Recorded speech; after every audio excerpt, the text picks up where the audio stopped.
जय हिंद, नमस्कार। मैं अंबर जैदी स्वागत करती हूँ आप सबका एक बार फिर से हमारे आज के कार्यक्रम में। दोस्तों, रिजीम चेंज ये सिर्फ एक पॉलिटिकल स्लोगन नहीं होता, ये intelligence operation, diplomacy, military pressure और साइकोलॉजिकल वॉरफेयर का एक डेंजरस कॉम्बिनेशन होता है। आज दुनिया के सामने एक बड़ी रिपोर्ट आई है और न्यूयॉर्क टाइम्स की ये रिपोर्ट है कि इजराइल जो है वो अलिजिडली ईरान के फॉर्मर प्रेसिडेंट महमूद अहमदनेजाद को वापस पावर में लाने के लिए एक स्ट्रेटेजी प्लान कर रहा था, लेकिन ये प्लान रिपोर्टेडली फेल हो गया। अगर ये रिपोर्ट सही है तो सवाल सिर्फ अहमदनेजाद का नहीं है, सवाल ये है कि क्या किसी सॉवरेन कंट्री की लीडरशिप बदलने का फैसला उस देश की जनता करेगी या फिर फॉरेन इंटेलिजेंस एजेंसीज। इतिहास को हम देखते हैं तो 1953 में भी ईरान, इराक, लीबिया, अफगानिस्तान और कई देशों में हमने रिजीम चेंज की पॉलिटिक्स में गवर्नमेंट को बहुत ज्यादा वहां पर इंस्टेबिलिटी खड़ी कर दी। तो आज फिर वही सवाल यहाँ पर खड़ा हो जाता है कि क्या वेस्ट एशिया में परमानेंट जो पीस रिजीम से आने वाली है या फिर पॉलिटिकल सेटलमेंट से। और इसराइल से भी ये सवाल है कि अगर ऑब्जेक्टिव ईरान को न्यूक्लियर पॉलिसी को रोकना है तो क्या लीडरशिप बदलने से आइडियोलॉजी बदल जाएगी या फिर ये कहें कि सिस्टम वही रहेगा और कॉन्फ्लिक्ट भी गहरा हो जाएगा। तो दोस्तों, मैं हूं अंबर जैदी और आज की इस चर्चा में हम चर्चा अहमदनेजाद पर नहीं बल्कि डिबेट करेंगे उन कानूनों पर, सॉवरेनिटी और कोवर्ट पॉलिटिक्स और ये सारी चीजें। लेकिन आज जब हम देख रहे हैं कि जिस तरह के हालात पैदा हो रहे हैं उस सब के बीच में इस तरह के डेवलपमेंट्स क्या मायने रखते हैं, उस पर बात करने के लिए मेरे साथ मौजूद है लेविना फ्रॉम रेजिडेंट न्यूज। लेविना, बहुत स्वागत है आपका। जय हिंद, नमस्कार। Thanks amber. It's a very interesting news ना कि इतने बड़े लेवल पे किसी स्पाई को पकड़ा है, या देखें ना, multiple reasons. I see 3 possibilities कि एक्चुअली अहमदनेजाद मोसाद के स्पाई थे। ठीक है, दूसरा ये हो सकता है कि this is pure psychological warfare where Israelis are claiming see we can trap your man, it even if it is false news. अब क्या है, वर्ल्ड ओवर ये चला गया है, and now this will be part of discussions like you and me are discussing, people will be discussing everywhere, right? 3, Ahmadinejad could have been a double agent, यानी Iran ने उसको जान के भेजा है तो भी तभी वो जिंदा है। That is one of the reasons. And आपको याद होगा खोमेनी के फ्यूनरल में अहमदनेजाद वो स्पॉटेड, उनकी पिक्चर है। तो it very and he is walking, लेकिन कहा ये जा रहा है कि right now he is in house arrest. House arrest ये भी हो सकता है कि उसको एक्स्ट्रा सिक्योरिटी दी जा रही है। There is one more possibility कि अगर खोमेनी के बाद उनके जो son है मुस्तबा, if he was planning to bring Ahmadinejad as the next president, अब वो नहीं हो सकता क्योंकि लोगों के इसमें दिमाग में ये बैठ गया है कि ये तो शायद इजरायली स्पाई हो सकता है। तो अगर ईरान का वो प्लान था, वो प्लान पे भी इजराइल ने पानी फेर दिया है। Even if he was a dual agent, it is out. तो जो भी है, देखें multiple reasons, but we'll go by the official narrative कि अहमदनेजाद मोसाद के स्पाई से मिले और इनकी अपेरेंटली फर्स्ट मीटिंग जो है वो 2024 में हुई। मैं I want to clear this कि Ahmadinejad is no normal man. ऐसा नहीं है कि उनको पैसे के लिए ये करना पड़ा है।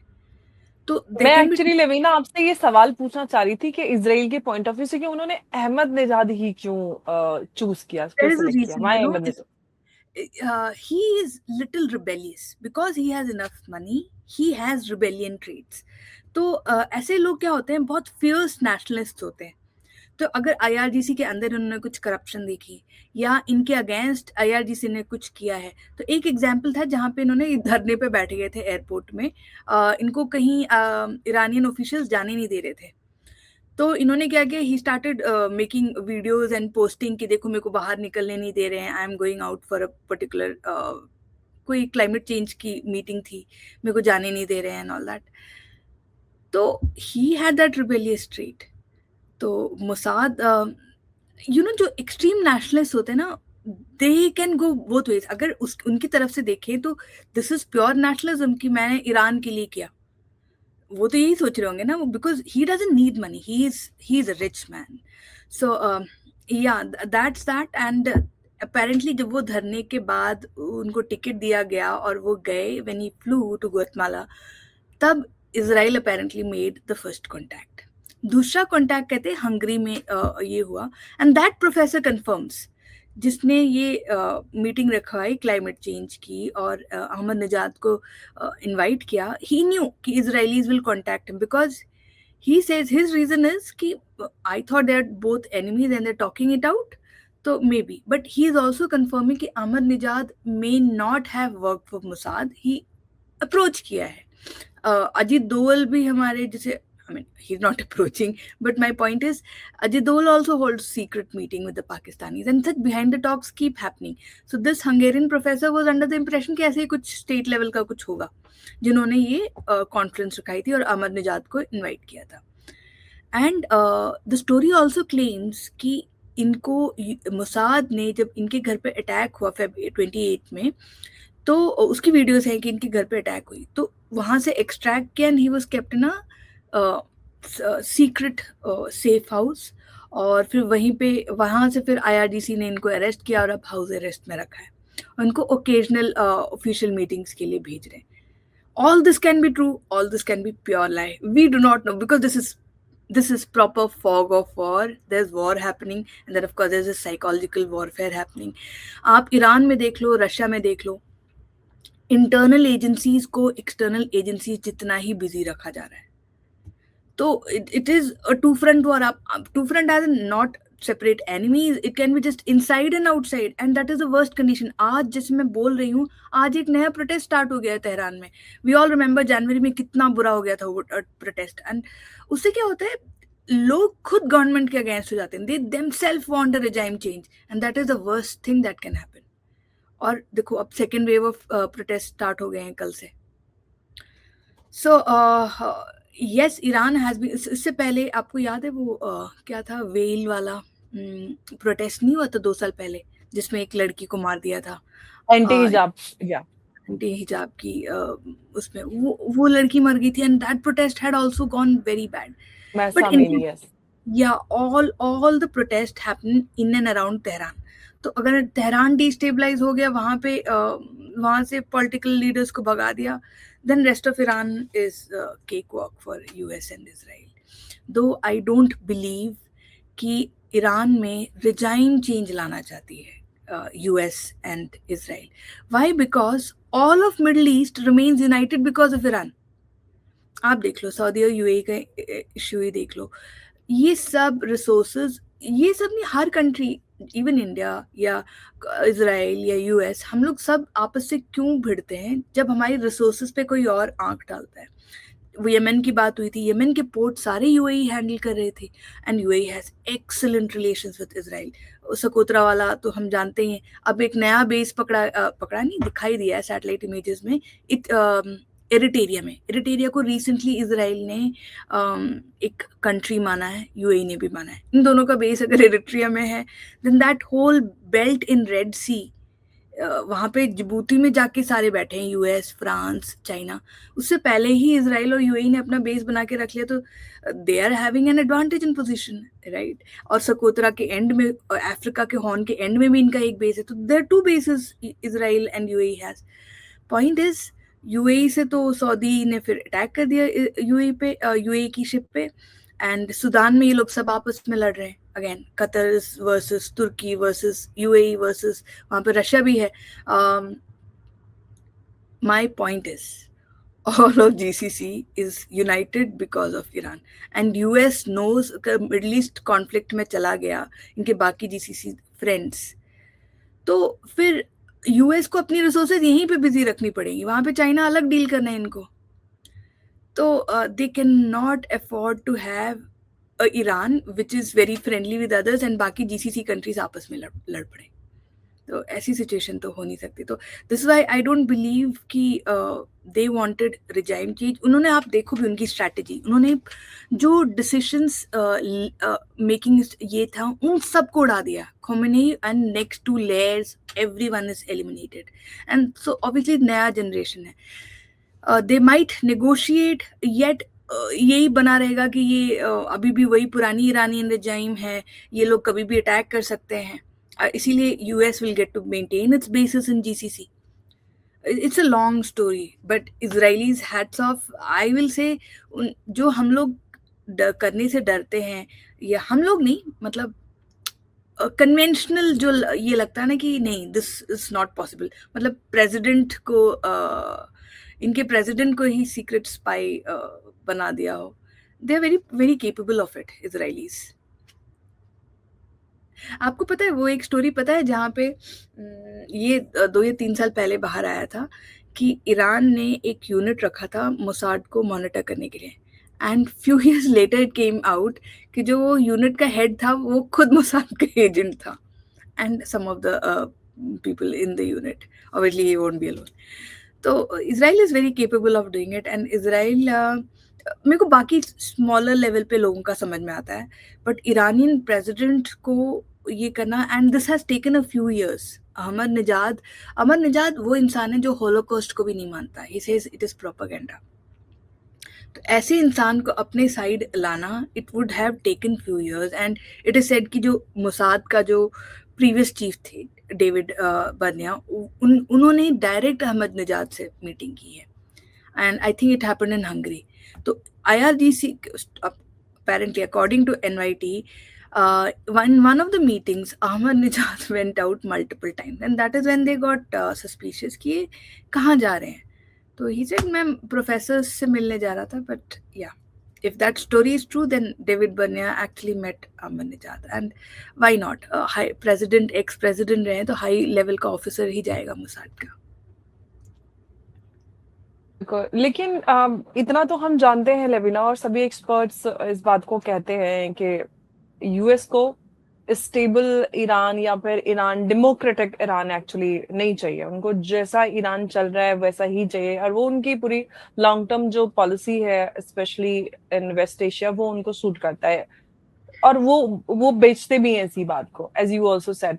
लेकिन अब ये कि इसके पीछे का पर्पस क्या इसराइल को का हो सकता था कि वो अहमद निजाद को इस तरह से सपोजिटली रिजीम चेंज और उनको वापस लेके आना पावर में एंड एवरीथिंग, या फिर जैसे कि या फिर एक ये साइकोलॉजिकल वॉरफेयर है, what exactly US and more of a psychological warfare to me, कि दोनों तरफ ने खेला है in that case. You know, Israel की तरफ से आप देखो तो इजराइल कह रहा है to the world, my God, not even your president is safe. It is proper psychological dominance over the Iranian IRGC कि तुम्हारा कोई नहीं रहता, मतलब तुम्हारा एक्स प्रेसिडेंट ही हमने स्पाई बना दिया, अब किसको करोगे तुम ट्रस्ट। दूसरा ईरान भी का ये हो सकता है कि अच्छा तुम्हारा आदमी, तुमने उसको स्पाई बनाने की कोशिश की, but he is a president and he, देखिए इसीलिए ईरान पिक्चर्स निकाल रही है ना अहमद निजाद के, वो खोमेनी की फ्यूनरल पे जा रहे हैं, वो यहाँ जा रहे हैं, वहां जा रहे हैं। अगर ये सच होता तो उसको तो उठा के बंद कर देते बहुत पहले। So in that case, Iran is playing also psychological warfare. It's all in the mind. It's all in the mind, and they are all playing a game with us. But actual things, I think, अगर ये सच भी है या झूठ है, इसका हमको और थोड़े टाइम के बाद आएगा। देखो Ahmadinejad, I won't believe कि वो पैसे के लिए ऐसी चीजें करेगा। He is a proper nationalist and he is been so, लेकिन यही प्रॉब्लम है, वो नेशनलिस्ट हैं तो he goes at times against IRGC and the जो इनकी क्लर्जी है ना, ईरानियन क्लर्जी, उनके अगेंस्ट भी इनके स्टेटमेंट्स हैं। तो this man is probably Israel's best bet. अगर इसको ये वापस भी लाते तब भी इसराइल को कोई ये नहीं होता कि ये हमारी तरफ ही हर डिसीजन लेगा। But he has always been, I think, one of the most popular Iranian presidents in last 2 or 3 decades. मेरे को और कोई Iranian president के नाम ऐसे याद नहीं आ रहे। Only Ahmad Nijad remains in your memory because he's been controversial. लेकिन अगर लेविना सपोजिटली अहमद निजाद आ भी जाते, समझ लें, मतलब जिस तरह का ये अभी रिपोर्ट आई है न्यूयॉर्क टाइम्स की, तो क्या कोई स्ट्रेटेजिक डॉक्ट्रिन चेंज हो जाता, कुछ फंडामेंटल चेंज हो जाते, क्या इजराइल को लगता था कि क्या कुछ बदल जाएगा? जो इनकी क्लर्जी लेवल की जो इंटरफेरेंस है, basically Iran has a long term plan. It is like Turkey, it's just that they are not out giving it out, but they say कि ये एरिया जो मिडल ईस्ट का है ये हमने ही डोमिनेट करना है. इनफैक्ट खोमेनी ने खुद बोला था, मैं मर भी जाऊं ये पर्पस नहीं मरेगा. ये मैंने यूएई का, जब यूएई ने बहुत ज़्यादा ईरानियन स्पाइस को पकड़ा था पिछले 2 महीने में, तब यूएई की मीडिया में ये आया था कि this has been Iran's long term goal, UAE, Qatar, ये सब पार्ट्स को डोमिनेट करना। तो अगर अहमदनेजाद आ जाते, may be you know, I don't know, I believe कि वो क्लर्जी लेवल का जो इंटरफेरेंस है वो शायद इजराइल कम कर पाता। मैं बताती हूँ, जैसे इमरान खान को पाकिस्तान की आर्मी लेके आई, क्यों लेके आई? कि दे थॉट कि ये हमारा काम करेगा, but what happened? Imran Khan caused the worst damage to Pakistan army ever in history. इतनी बुरी पाकिस्तान आर्मी की रेपुटेशन कभी नहीं हुई जितनी पीटीआई के नीचे हुई है।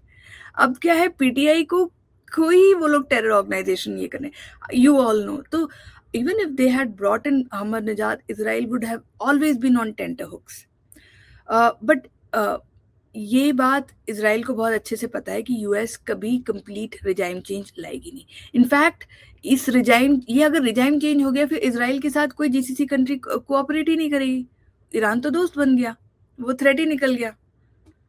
तो this US and Israel no, but अभी फिलहाल तो यूएस एंड इसराइल क्या कर रहे हैं? They are only reducing the जो उनकी कैपेबिलिटी है वो डिटोरेट कर रहे हैं। They are not, I don't think they are looking for a complete regime change. और ये शायद ईरान को भी पता है, लेकिन यहाँ पे 3 पार्टी हैं इस कॉन्फ्लिक्ट में, ईरान, इजराइल और यूएस।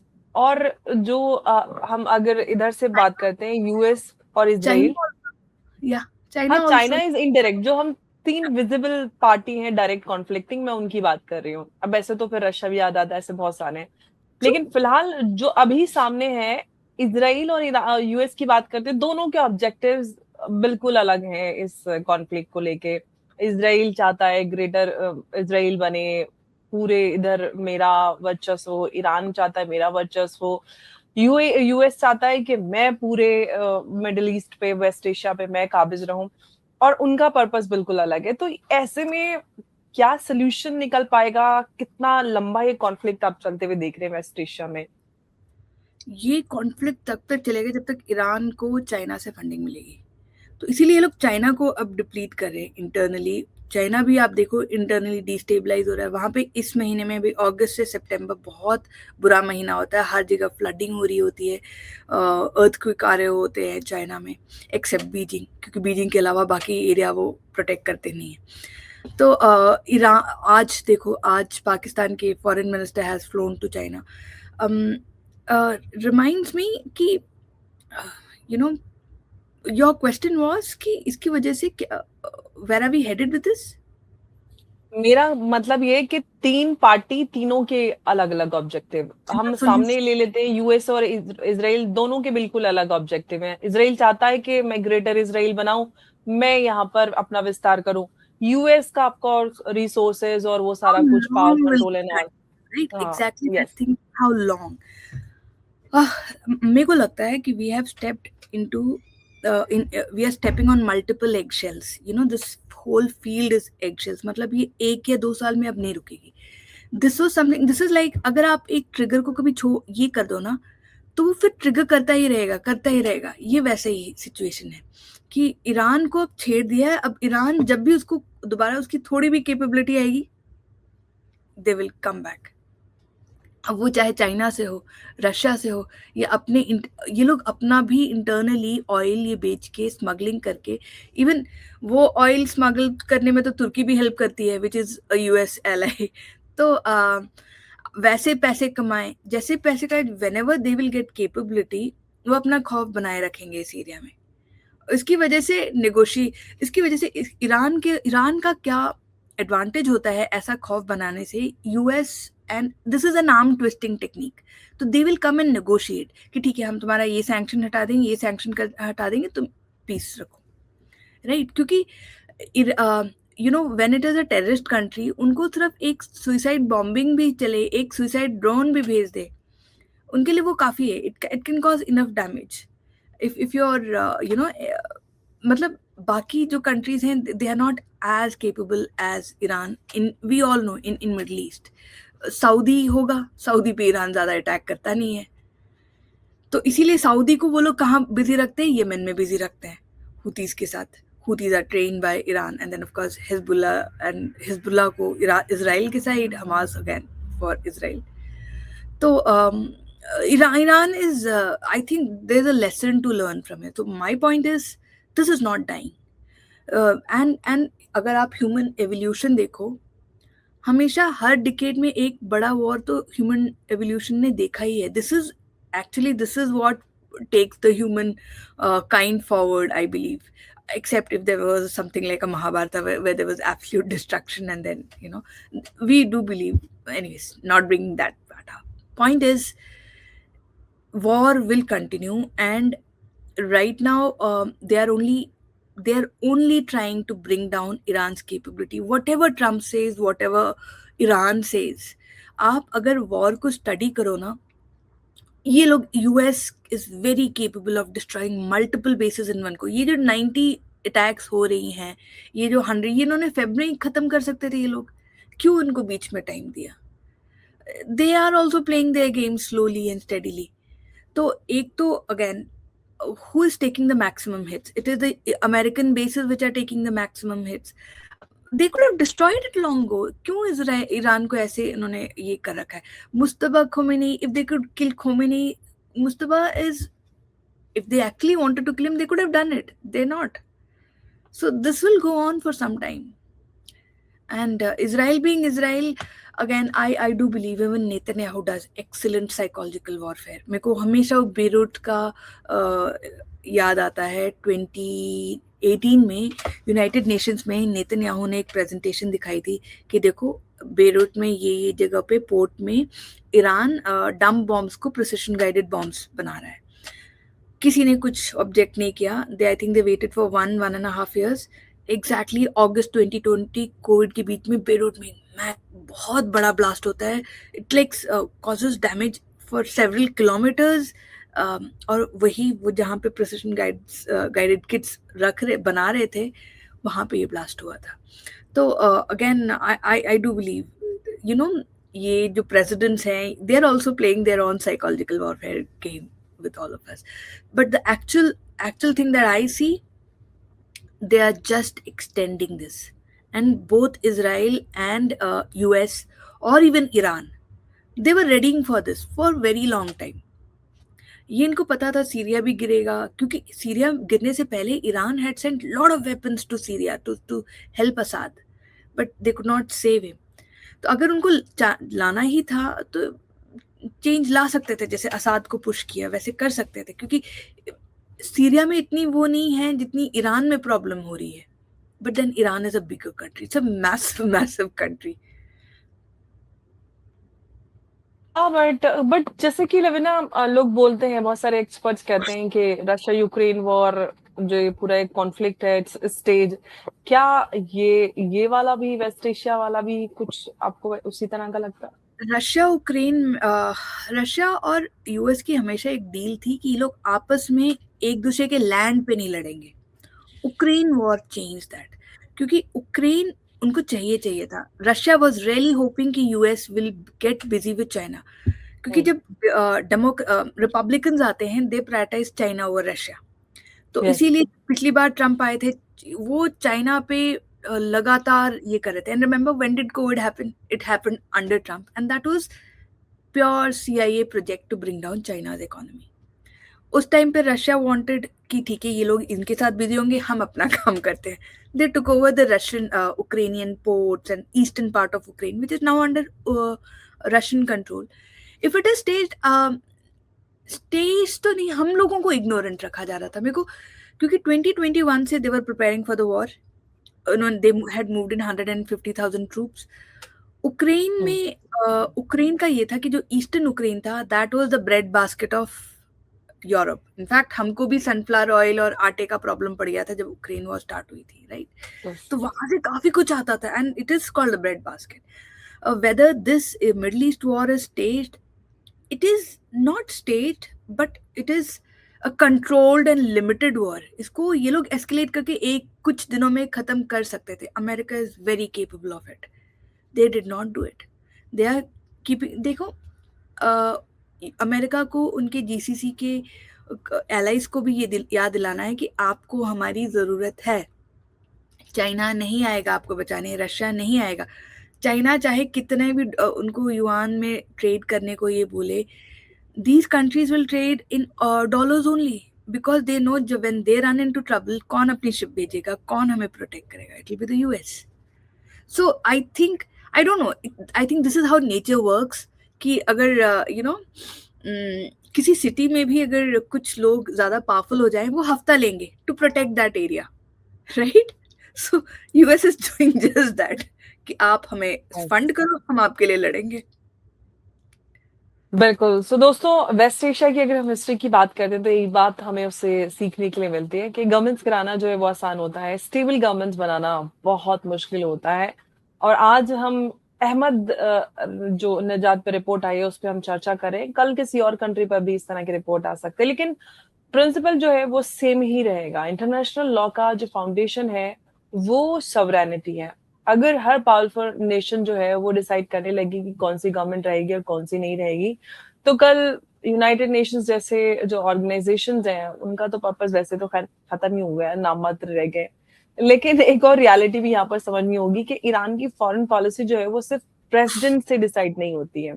उसमें सुप्रीम लीडर, सिक्योरिटी एस्टेब्लिशमेंट और कॉन्स्टिट्यूशनल जो इंस्टीट्यूशंस हैं उनको भी सेंट्रल रोल दिया जाता है. इसलिए एक पॉलिटिकल फेस को बदलने से पूरा स्ट्रेटेजिक लैंडस्केप बदल जाएगा, ये मानना तो ओवर सिंप्लीफिकेशन होगा दोस्तों. क्योंकि खासतौर से ईरान के कॉन्टेक्स्ट में, क्योंकि वहां का पूरा जो स्ट्रक्चर है वो काफी कॉम्प्लिकेटेड है. तो दोस्तों, आज का सबसे बड़ा सवाल सिर्फ अहमद नजाद नहीं, बल्कि सबसे बड़ा सवाल ये है कि क्या दुनिया इंटरनेशनल लॉ से चलेगी या फिर इंटेलिजेंस ऑपरेशन से. और अगर रिजीम चेंज की ही ग्लोबल डिप्लोमेसी का नया मॉडल बन गया तो कल कोई भी देश अपनी पॉलिटिकल सॉवरेनिटी को ट्रूली सिक्योर नहीं कर पाएगा. लेकिन आप बहुत बहुत धन्यवाद आपका इस चर्चा में हमारे साथ जुड़ने के लिए. नमस्कार, जय हिंद, जय भारत.